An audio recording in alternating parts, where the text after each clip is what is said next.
The demand for newspapers has significantly decreased over the last 10 years as more and more people move to the internet. And in 10 years from now, a new set of challenges will arise for the printed paper.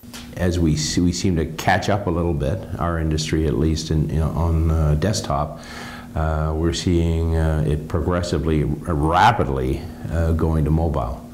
And so, we have to adjust to that. With the changing technology where you can get information at a click of a button, some have argued that newspapers are relics of the past. But McEwick says that newspapers are part of our culture, and they bring more in-depth coverage than any other news medium. If you didn't have newspapers, you would have an information gulf there that would be really hard to fill.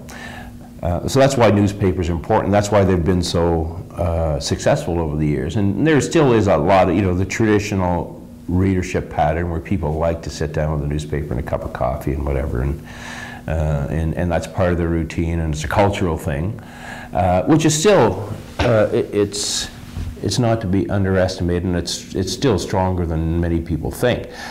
According to newspaperscanada.com, there are 5.2 million people that receive one of the 105 daily newspapers in Canada, and advertisers play a big role in keeping those papers alive. Advertising alone has helped keep some of Canada's daily newspapers and magazines alive. Print advertising revenues reached $2.1 billion last year, up 3.5%, while online advertising earned $213 million, an increase of 15% from previous year. The Velvet Rope is a local entertainment magazine that seems to have benefited from this increase.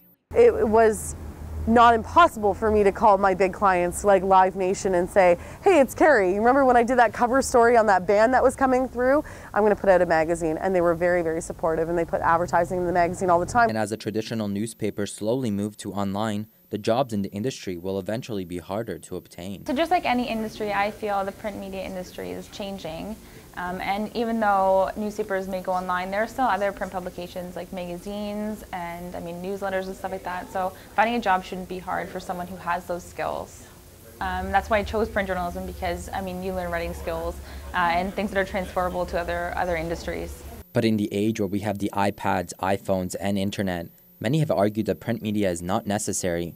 So where is the printed ink going? Should I be so bold to say that I think that print media could actually be exclusively online in 10 years? Probably.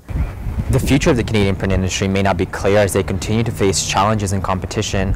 What is clear is that they will continue to fulfill their role as bearers of news and bring people the information they need and want to know. Mladen, Marin, CTV News, Guelph.